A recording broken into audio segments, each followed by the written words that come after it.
The ground was hard, far too hard for digging.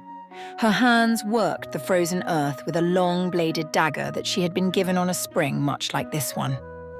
The work was slow and taxing, but she was used to such hardships. Her hands, though fine and white, were still as calloused and strong as any hunter's. Surrounded by the pines that ruled the valley, she worked in silence. Even though she was not trying to hide, it was hard to spot her against the ground she was digging. Her dark, nearly raven-black hair kept falling loose from the folds of her hood. It stood out in stark contrast to the pale skin it laid against. She was not pretty. Not even Farn had called her that. But she was still somehow alluring. Yes, that was the word he had used, especially when combined with her almost too large eyes and sculpted mouth.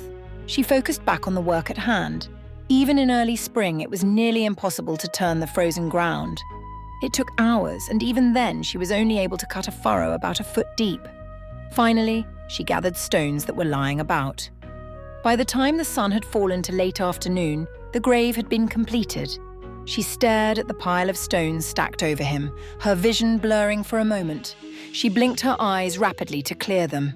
She had no time for grief. There were still survivors to get away to safety. That, and orcs to kill. The huntress lifted her aching form from the ground as she gathered her weapons and pack. Looking back at the grave of her husband, she tried to remember. It had only been a year since their quiet wedding. Now she was a widow. She knew better than to say it wasn't fair. Nothing was fair in the valley. But she looked back on their life together. She tried to find fault for what had happened.